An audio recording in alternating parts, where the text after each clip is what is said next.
할렐루야. 추석 명절 잘 지내시고 그동안 평안하셨습니까? 오늘 주의 전에 나오신 여러분들 뿐만 아니라 비대면으로 하나님 앞에 예배드리는 사랑하는 성도 여러분들에게 하나님께서 주시는 크신 은혜와 축복이 함께 하시기를 바랍니다. 오늘 저는 본문 말씀 중심으로 해서 감추인 보화라는 말씀으로 함께 은혜를 나누고자 합니다. 마태복음 13장을 읽어보면 천국에 대해서 예수님께서 설명하시면서 7가지의 비유를 들어서 말씀하고 계십니다. 천국은 한마디로 우리가 이해하기가 어렵기 때문에 알아듣기 쉽게 비유를 통해서 말씀해 주십니다. 이 비유들을 우리가 읽어보고 살펴볼 때 한마디로 말하면 놀랍고 신비하고 그리고 소중하고 값지다 하는 것을 느낍니다. 신앙생활은요, 보화를 발견하는 삶이라 이렇게 말할 수 있습니다. 보물찾기 경험들이 여러분들 계실 것입니다. 초등학교 소풍 맛있는 것을 싸가지고 즐겁게 지내다가 마지막 하이라이트로 보물찾기를 많이 합니다. 바위 밑에 또 틈에 나뭇가지 속에 등등 보물을 숨겨놓고 찾습니다.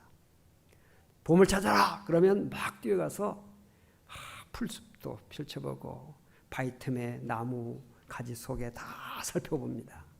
그래도 보물을 발견하면 야 찾았다 하고 소리를 지르며 환호를 하면서 기뻐합니다. 그런데 찾지 못한 사람들은 슬픕니다. 마음이 상합니다. 심지어 울음을 터뜨리는 아이들도 있습니다. 그렇게 하다가 어떻게 보물을 하나 딱 발견하게 되면 어느덧 눈물이 사라지고 기뻐하는 그런 경험들을 우리가 가지고 있습니다. 여러분, 이 예배 시간은 보물찾기, 보물을 발견하는 시간입니다. 이 예배 시간에 보물을 찾기 위해서 원근각지에서 바쁜 시간, 여러 가지 힘들고 어려운 가운데서도 주의 전에 나와서 또 비대면으로 하나님 앞에 예배드리는 것은 예배드리면서 보화를 발견하기 위해서, 보화를 찾기 위해서, 보화를 소유하기 위해서 예배를 드리는 것입니다. 찬송하다가 보화를 발견할 수도 있고요. 기도하다가 발견할 수도 있고, 교독하다가 발견할 수도 있고요. 교회에 오는 차에서도 보화를 발견할 수가 있고, 성전 마당에서도 보화를 발견할 수 있으며, 성도들과의 인사 속에서, 대화 속에서도 발견할 수가 있습니다. 반드시 우리 사랑하는 성도 여러분들은 허탕치지 말고 꼭 보물을 발견하고 소유하고 여러분들의 가정, 직장, 사업장 모든 삶의 자리에서 이 보물을 가지고 기쁨, 감사 가운데서 여러분의 삶을 영위해 나갈 수 있기를 바랍니다. 오늘 본당에서 예배드리는 성도, 각 처소에서 비대면으로 예배를 드리는 성도, 정말 우리가 집중해야 됩니다. 보화를 찾는 일에 집중해 찾아야 되는 것이지 가만히 있어가지고 찾아지는 게 아니에요. 구하라 주신다. 찾으라 찾을 것이다. 두드리라 열어주신다. 그랬어요. 구해야 돼. 기도하고 소망하며 바라고 그래야 찾아지는 것이지 하늘에서 뚝 떨어지는 게 아니에요. 집중해서 구해야 됩니다. 오늘 본문 말씀 보면 어떤 사람이 밭을 갈다가 보화를 발견한 내용입니다. 이 사람은 가난했던 사람 같아요. 자기 밭이 아니라 남의 밭을, 소작이 됐든지 또는 고용이든지 남의 밭을 갈았습니다. 쟁기질 하는데 갑자기 쟁기 밑에서 무슨 떡석 소리가 나는 겁니다. 이상하다. 무슨 소리지? 평소에 듣지 못했던 소리죠. 그래서 쟁기를 멈추고 그곳에 보니까 뭔가 묻혀 있는 거예요. 파봤더니 상자가 나온 겁니다. 열어봤더니 금은보화로 가득 차 있는 보물상자예요. 보물상자. 우리가 어렸을 적에 좋아했던, 즐거워했던 참 보물섬 이야기. 어려운 가운데서 보물섬을 찾아서 보물 지도를 가지고 찾는데 무슨 장애가 있고 결국 딱 찾는 이제 그 어떤 즐거움이 있는데, 이 사람은 밭을 갈다가 보물 상자를 발견하고 보니까 놀랍게 갖가지 보물로 진귀한 걸로 가득 차 있는 것을 발견했습니다. 깜짝 놀라서 누가 볼세라 얼른 덮어놨습니다. 왜? 그것을 지금 캐나가면 자기에서 될 수가 없어요. 먼저 본 사람이 임자다 라는 말이 있는데 통하지 않아요. 한번 이야기 여러분들 질문해 볼까요? 김 씨의 밭에서 이 씨가 보물을 발견했어요. 그 보물은 누구의 것입니까? 다시 한번 질문. 김 씨의 밭에서 이 씨가 일을 하다가 보물을 발견했어요. 예를 들어서 다이아몬드를 발견했다든지 금덩이를 발견했다든지 돈다발을 발견했다든지 누구의 것일까요? 밭의 임자 겁니까? 아니면 발견한 사람의 겁니까? 우리나라 매작물의 소유권 취득에 대해서 민법을 보니까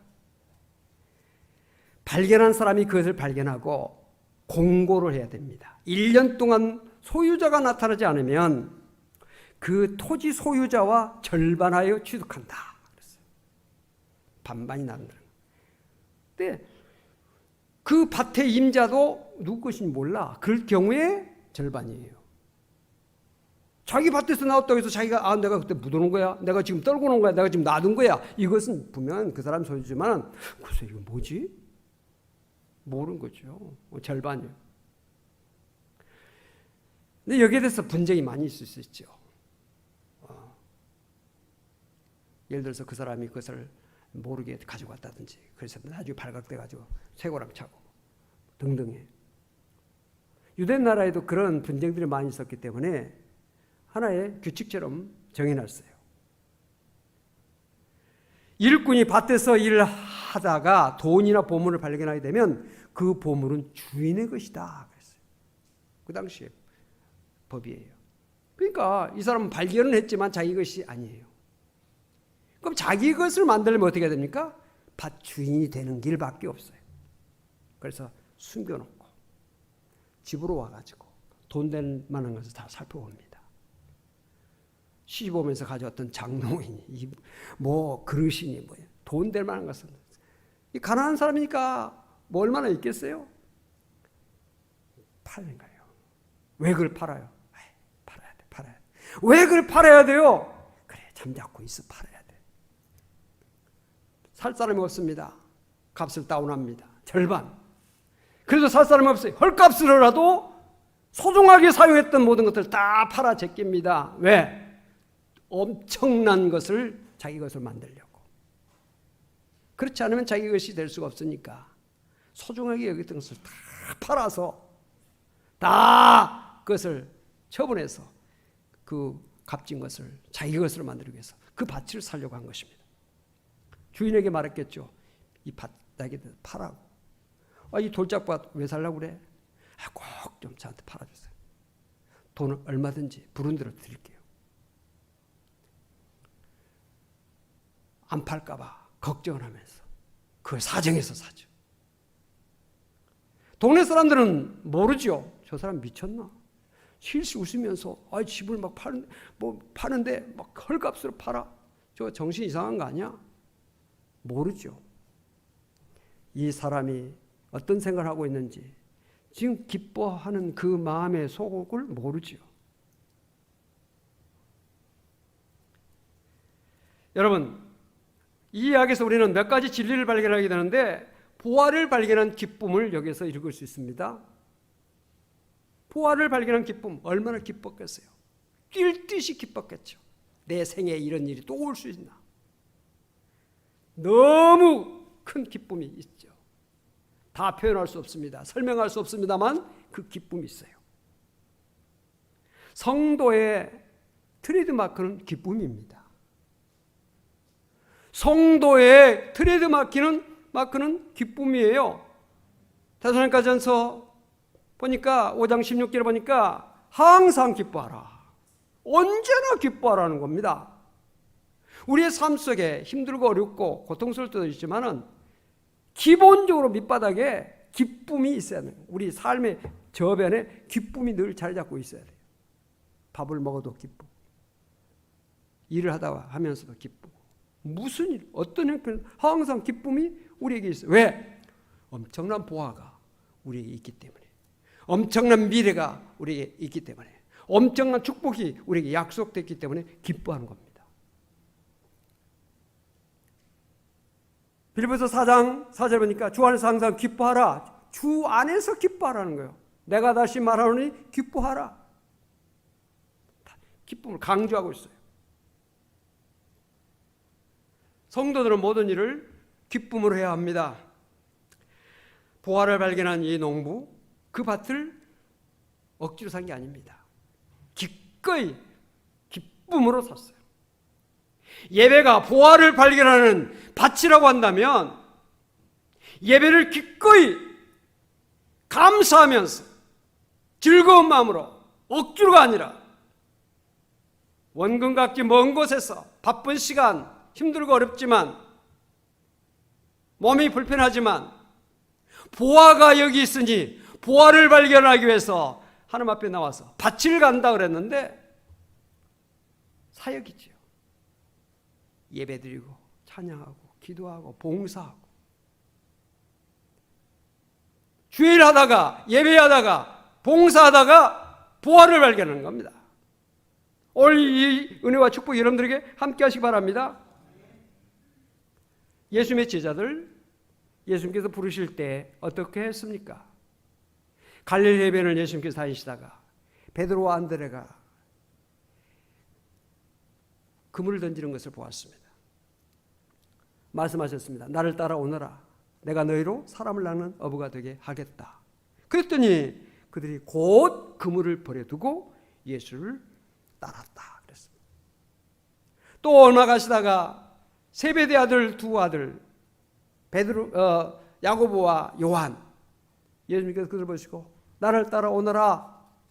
그때 그 사람이 어떻게 했습니까? 아버지와 함께 그물을 짚고 있던 그들이 그물을 버려두고 배를 버려두고 아버지를 버려두고 따랐다 그랬어요. 사도 바울은 7가지를 포기했다고 그러는데, 사도 바울을 우리가 살펴보면 8일 만에 할례를 받았고, 이스라엘 족속의 베냐민 지파요, 히브리인 중에 히브리인이요, 율법으로는 바리새인이요, 열심으로는 교회를 핍박하고, 율법으로는 흠이 없는 자, 당시 사회로 생각해보면 금수저죠. 학벌 좋죠, 문벌, 혈통, 로마의 시민권, 그 당시에 대단한 엘리트죠. 근데 그 모든 것들을 잃어버리고 배설물을 여겼다 그랬습니다. 빌립보서 3장 8절에 또한 모든 것을 해로 여김은 내 주 그리스도 예수를 아는 지식이 가장 고상하기 때문이라. 내가 그를 위하여 모든 것을 잃어버리고 배설물로 여기면 그리스도를 얻고, 그리스도가 보화니까 보화를 얻기 위해서 버렸다는 거예요. 그 안에서 발견되라면 내가 가진 의는 율법에서 난 것이 아니고 오직 그리스도를 믿음으로 말미암은 것이니 곧 믿음으로 하나님께로부터 난 의라. 의를 얻기 위해서 예수 그리스도라고 하는 이 보물 상자에 엄청난 보화들이 담겨져 있는 것입니다. 영원한 생명, 기쁨, 감사, 천국, 위로, 소망. 예수 그리스도 안에 있는 이 보화, 엄청난 이 보화. 예수 그리스도를 얻으면, 예수 그리스도를 소유하면 그 속에 모든 것이 다 담겨져 있는 것이죠. 믿습니까?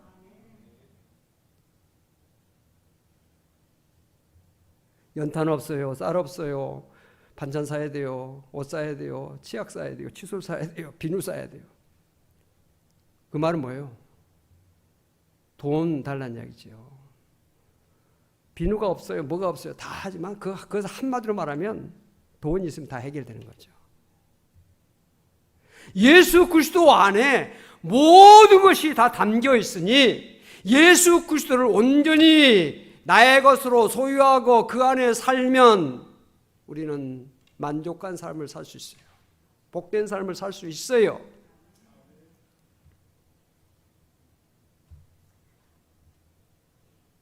초대교회 성도들 예수님 때문에 사람들에게 비난받죠. 조롱받았죠. 핍박과 고난을 당했죠. 감옥에 들어가죠. 심지어 순교까지 당했습니다. 왜? 예수 그리스도가 더 소중하니까. 예수를 제대로 믿으면 반드시 기쁨을 갖게 돼 있어요. 예수 믿으면서도 기쁨이 없다. 아직 예수를 안 믿고 있는 거예요. 말로만 믿는 것이지 진정으로 믿는 것이 아니고 믿더라도 믿음이 조금 있는 겁니다. 예수 그리스도를 믿는 믿음이 크면 클수록 기쁨이 커지는 거예요.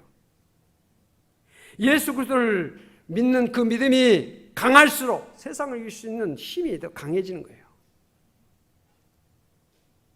예수가 커지면 세상은 작아지고 예수가 작으면 세상이 크게 보이는 거예요.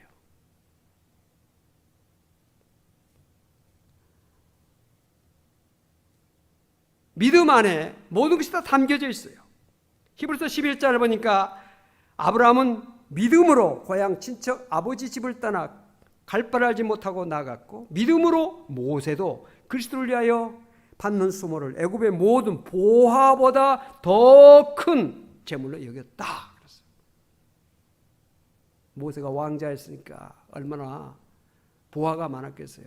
세상적인 권력, 물질, 부족함이 없었겠죠. 그러나 그 모든 것들을 다 버렸다는 것이에요. 왜? 예수 그리스도를 위해서 받는 수모를 애굽의 모든 보화도 더 큰 재물로 여겼기 때문에 그런 것입니다. 예수 그리스도를 믿음을 더 크게 여겼기 때문에 그런 것입니다. 우리는 세상이 알지 못하는 큰 비밀을 간직한 자들이에요. 세상 사람들은 알지 못합니다. 주일날 왜 교회 가지? 골프도 치고 놀러도 가고 친구도 만나고 놀기도 하고 즐겨야지. 왜 먹고 마시고 그것을 저렇게 절제하지? 몰라요. 그러나 아는 자들만 아는 겁니다. 이 농부가 보화를 발견하고 자기 집에 있는 것들을 막 팔아 넘기고 그것을 세상 사람들은 이해를 못하죠. 저 사람 왜 저래? 저거 왜 낭비해? 저거 왜 버려? 왜 저걸 헐값으로 넘겨? 저 귀한 시간, 취미, 즐거움 왜 저걸 우습게 여겨? 저 사람? 교회 가서 따분하게 앉아있어. 왜? 모르니까. 보화를 발견한 이 농부의 기쁨을 이웃 사람들이 알았겠어요? 몰랐죠. 그게 비밀인 겁니다. 그게 천국의 비밀이에요. 믿음의 비밀이에요. 성 프란시스가 임종하게 됐을 때 제자들이 삥 눌러서 그의 임종을 지켜보고 있었습니다. 이제 숨 거두고 이제 하나님나라에 갈 시간이 가까워졌는데 프란시스가 갑자기 큰 소리로 찬송을 하기 시작했어요. 둘러선 사람들이 조용히 있다가 깜짝 놀랐어요. 그래 너무 놀라가지고 한 제자가 말했습니다. 선생님, 아니 이렇게 이거 엄숙한 순간에 지금 밖에서도 선생님의 임종을 지켜보는 사람들이 지금 많이 있는데 갑자기 이렇게 경건치 못하게 이러면 됩니까? 라고 말했습니다. 그때 프란시스가 말했습니다. 그래 내가 주책을 좀 떨었지. 미안하네. 그러나 내가 이제 천국에 가서 꿈에도 그리던 예수님을 만나게 된다는 그 사실을 생각하기가 너무 기뻐서 그 감격을 억제할 수 없어서 찬송이 나도 모르게 나왔네. 어찌하겠나. 천국을 소유하는 기쁨. 그 프란시스는 천국에 대한 그 기쁨이 너무 컸기 때문에 자기도 모르게 큰 소리로 찬양하면서 주변 사람들 깜짝 놀라게 하는 그런 일을 했던 것입니다. 오늘 우리에게 예수 안에서 발견되는 이 기쁨, 예수를 소유한 질그릇 속에 보배를 간직했다고 그랬는데 우리의 육체에 이 어마어마한 예수라고 하는 보배, 예수라는 보배를 우리가 품고 있다는 그 자체가 기쁨이요, 감격이요, 은혜요, 축복인 것이에요. 우리가 예수라고 하는 보배를 간직하지 못했다면 질글세 그야말로 불가합니다.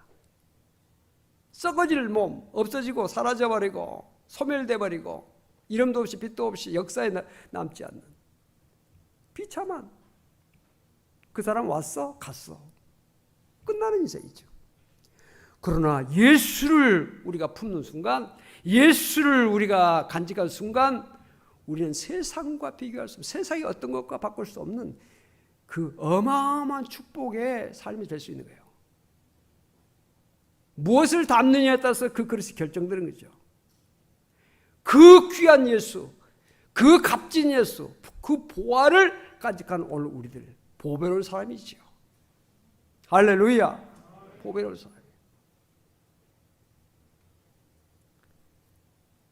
주 예수보다 더 귀한 것은 없네. 이 세상 부귀와 바꿀 수 없네. 영죽을 내 대신 돌아가신 그 놀라운 사랑 잊지 못해. 세상 즐거움 다 버리고 세상 자랑 다 버렸네. 주 예수보다 더 귀한 것은 없네. 예수밖에 없네. 이 찬송을 작곡한 사람이 어떤 사람입니까? 조지 쇠아라고 하는 사람입니다.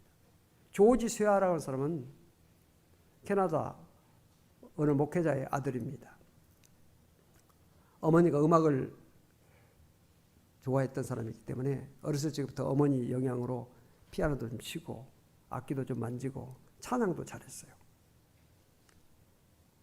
그 미국의 어느 그 라디오 콩쿠르에 나가서 노래를 불렀어요. 그랬더니 2등을 했습니다. 목소리가 너무 좋아서 2등을 했어요.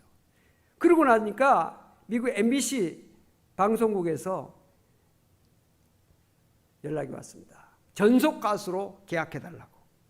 또 레코드 회사들로부터 많은 가수로 활동해달라고 그렇게 요청이 왔습니다. 그 앞에는 돈과 인기가 보장되고 있었습니다. 그런데 그 쇠아의 마음속에는 기쁨이 없었어요. 그런 교회에서 즐겁게 찬양하고 하나님 앞에 예배드리고 복음 집회에 가서 찬양으로 영광 드리고 그런 일들을 내가 못하게 될지 모른다. 하나님을 온전히 찬양한 그 찬양을 내가 놓쳐버릴 수 있지 않겠나. 세상 일에 분주하다 보면 대중가요 이런 거 하다 보면 하나님을 찬양하는 그것을 제대로 할 수 없지 않느냐 하는 그런 두려움이 생긴 거예요. 그래서 어머니에게 상담을 했습니다. 어머니에게 기도를 부탁하면서 이런 일이 이렇게 있는데 기도 좀 해주세요, 어머니. 며칠 후에 어머니가 아들 책상에다가 메모를 하나 놨어요. 그 메모를 읽어보니까 어머니가 10년 이상 늘 애송하던 시 한 편이 쓰여져 있었어요. 나는 세상의 그 어떤 것보다도 주님이 줬어. 세상의 어떤 즐거움보다도 세상의 어떤 자랑보다도 나는 예수가 줬어. 이 세상 끝나도 나는 예수님을 바라보며 살아가겠어. 그런 내용들의 시 한 편이에요. 그것을 보는 순간 이 쇠아의 눈에서 눈물이 흐르기 시작했어요. 그는 자기도 모르게 기도하기 시작했습니다. 주님, 제 목소리, 제 존재, 제 젊음 주님을 위해서 바치겠습니다. 주님을 위해서 사용하겠습니다. 이런 기도를 한 것입니다. 그 감동적인 그런 마음을 가지고 멜로디가 떠올라서 그 시에 맞춰서 멜로디를 쓴 것이 바로 주 예수보다 귀한 것은 없네라고 하는 곡인 것입니다.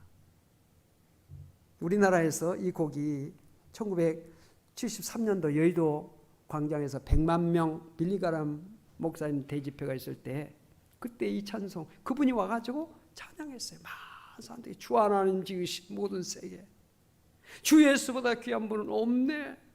찬양할 때 많은 사람들이 신금을 울리고 마음을 열고 말씀을 받아들일 수 있는 옥토의 밭으로 만드는 귀한 찬양을 했습니다. 빌리그램 목사님이 세계 곳곳에 다니면서 전도 집회할 때 이분이 계속 따라다니면서 104세로 일기로 세상을 떠나는 그 순간까지 찬양으로 영광을 돌렸습니다. 여러분들 유튜브를 할지 이런 걸 통해서 이분의 또 목소리를 한번 들어봤어요. 찬양 한번 들어봤어요. 많은 찬양했는데요. 너무너무 은혜가 되고요. 목소리가 너무 아름답습니다. 여러분, 세상의 노래도 하고 주님을 찬양하는 노래를 겸해서 했다면 은혜가 좀 덜 될 건데, 이분이 오직 찬양, 오직 하나님께만 영광 드리는 그 찬양을 올인하면서 불렀기 때문에 더 은혜가 되더라고요. 1983년에 네덜란드 암스테르담에서 세계 전도자, 지도자들이 모여가지고 집회를 했는데 그때 이분이 또 찬양을 했어요. 찬양이 끝나자 박수갈채가 확 쏟아졌어요. 그때 이 쇠아가 말했습니다. 감사합니다. 그러나 나는 여러분이 주신 박수갈채를 예수 그리스도와 바꾸지 않겠습니다. 라는 말을 하면서 많은 사람들에게 감동을 줬고 숙연함을 주었다는 것입니다. 빌리 그레이엄 목사님 설교를 통해서 은혜를 받지만 어떤 분들은 그 설교보다도 이 사람의 목소리, 이 사람의 찬양을 듣기 위해서 그 자리에 온 사람들이 매우 많았다고 합니다. 빌리 그레이엄 목사도 난 당신의 찬양 때문에 이 집회가 이렇게 잘 되고 있다고 그럴 정도로 하나님 앞에 크게 쓰임받았습니다. 진정한 천국 보화를 발견한 사람의 삶의 모습이죠. 천국 보화를 발견한 사람, 세상의 어떤 기쁨과 만족과 바꿀 수 없다는 것을 알고 있습니다. 여러분, 진정한 우리 그리스도인들은 그리스도 안에 있는 이 보화를 알기 때문에 이 보화 속에 영원한 생명, 부활, 기쁨, 정말 이 세상에서 누릴 수 없는, 느낄 수 없는, 받을 수 없는, 소유할 수 없는 그 모든 것을 예수 그리스도 안에 다 포함되어 있고 예수 그리스도를 통해서 영육간의 큰 은혜를 받고 이 땅에서 우리가 결코 받을 수 없는 그 놀라운 은혜의 축복을 받는다는 사실을 알기 때문에 기꺼이 감옥에도 가고 기꺼이 고난도 받고 박해도 받고 매도 맞고 심지어 순교까지 기쁨을 했던 것입니다. 굴에 유하기도 하고요. 짐승의 가죽을 입고 생활도 하면서요. 산과 들을 방황하고 굶주림과 고난과 학대를 기꺼이 받았습니다. 광야와 산과 땅굴 속에 살기를 주저하지 않았습니다. 왜 그랬을까요? 예수 그리스도 안에 진정한 보화가 있다는 사실을 알았기 때문에. 세상은 잠깐 지나가고 말 것이고 고난의 때도 터널도 곧 지나간다는 사실을 알고 그러나 영원한 복된 삶이 예수 그리스도를 통해서 살게 되고 그 은혜 가운데 거하게 된다는 사실을 알았기 때문에 기꺼이 내 생명 던져도 영원한 생명으로 하나님께서 부어주시니 별거 아니다. 세상의 즐거움, 쾌락, 권세, 물질 어떤 거 별거 아니다. 이것에 비하면 비할 수 없다. 사실을 알았기 때문에 그렇게 한 것입니다. 여러분, 보화를 발견하면 그것을 소유하기 위해서 결단해야죠. 발견만 하면 뭐합니까? 자기가 그것을 만들어야죠. 이 보화를 발견한 농부, 보화를 발견하고서 결단하죠. 어떻게든 이걸 사야 된다. 내 것으로 만들어야 된다. 그래가지고 자기의 값진 것을 다 팔고 그것을 소유합니다. 애지중지하던 모든 것들을 미련을 두지 않습니다. 그동안 세상에서 잘 나갔던 사람들, 즐거움, 세상에 그런 것 이제는 시시하게 별거 아니로 생각합니다. 다 떨쳐버립니다.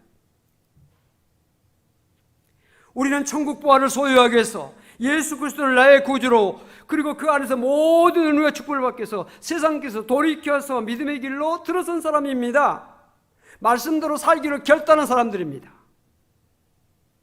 여기 서 있는 저도 세상의 어떤 직업도 선택할 수 있었겠죠.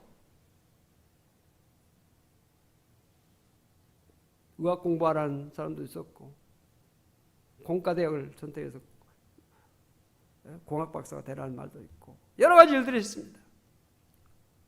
그 길로 갈까도 했었죠.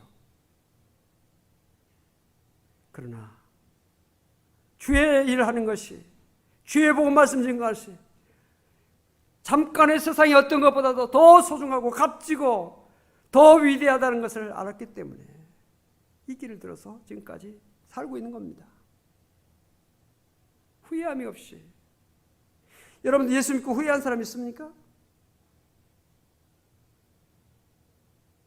예수 믿기로 작정하고 세상길에서 돌이켜서 이제는 믿음 안에 살기로 작정하는 오늘 우리들은 이제는 애굽으로 돌아갈 생각 말고 세상에 대한 관심을 끊고 오직 표대를 향해서 믿음의 주여 온전케 하신 예수를 바라보면서 이 길을 끝까지 가는 것이 우리의 과제예요. 행여나 좌로나 우로나 치우치거나 주저앉거나 뒤로 물러서지 않겠나? 며칠 전에 어떤 분과 이야기했는데 나이 많이 드신 분이에요. 목사님, 저는요 소망이 있어요. 뭐냐고. 건강 잘 유지하면서 믿음 생활 잘하다가 정말 잠자듯이 하나님 앞에 갔으면 좋겠습니다 라는 그런 말을 하는 겁니다. 이 땅에서 오직 주님만 바라보면서 좌우로나 우로나 치우치지 않고 이 믿음의 길을 끝까지 성공적으로 주님 앞에 설 때까지, 주님 앞에 섰을 때 너 한 생에 잘 살았구나, 변함없이 나를 사랑하고 나를 섬기면서 잘 살았구나, 주님의 칭찬과 맡겨주신 사명을 끝까지 감당했구나, 시들지 않는 멸류관을 내가 받게 될 것이다, 그런 소망을 가지면서 여러분 세상을 살아보니까 별거 아니잖아요. 뭐 어떤 사람은 그런 말을 하더라고요. 20대는 뭐 미가 뭐 어떠고 뭐 30대는 뭐 40대는 무슨 권세 뭐 지식, 나이 80, 90대면 그가 거기더라. 뭐 미도 없어지고 뭐도 다 세상 지식도 80, 90세 하나님 앞에 가면요 그 모든 것이 다 없어져요. 사라져요. 남는 것이 있는데 그게 뭐냐? 믿음뿐이고, 남는 것이 있다면 예수뿐인 것이. 예수만 우리가 단단히 붙잡으면 세상의 모든 것이 다 만회되는 거예요. 좀 가난하셨습니까? 좀 병들었습니까? 억울했습니까? 슬펐습니까? 괴로웠습니까? 고민했습니까? 예수 때문에 우리가 그런 어려움, 고난, 시련, 손해, 억울함 있었다면 주님 앞에 가면 다 해결돼요. 왜? 주님 앞에 서면 눈물 씻어주신다 그랬어요. 억울해서 흘린 눈물, 슬퍼서 흘린 눈물 다 씻어주신다. 그 모든 것 다 만회시켜 주신다. 공평하신 하나님. 우리 하나님 만월의 여김을 받지 아니하시는 하나님, 심는 대로 거두게 하시는 하나님. 우리 하나님은요 공평하신 하나님이니 악인의 형통함을 부러워하지 말라. 여러분 세상에서도 잘되고 세상에서 죄를 지으면서 악한 행동을 하면서 잘되고 하나님 나라에서 잘된다면 그건 공평한 하나님이 아니죠.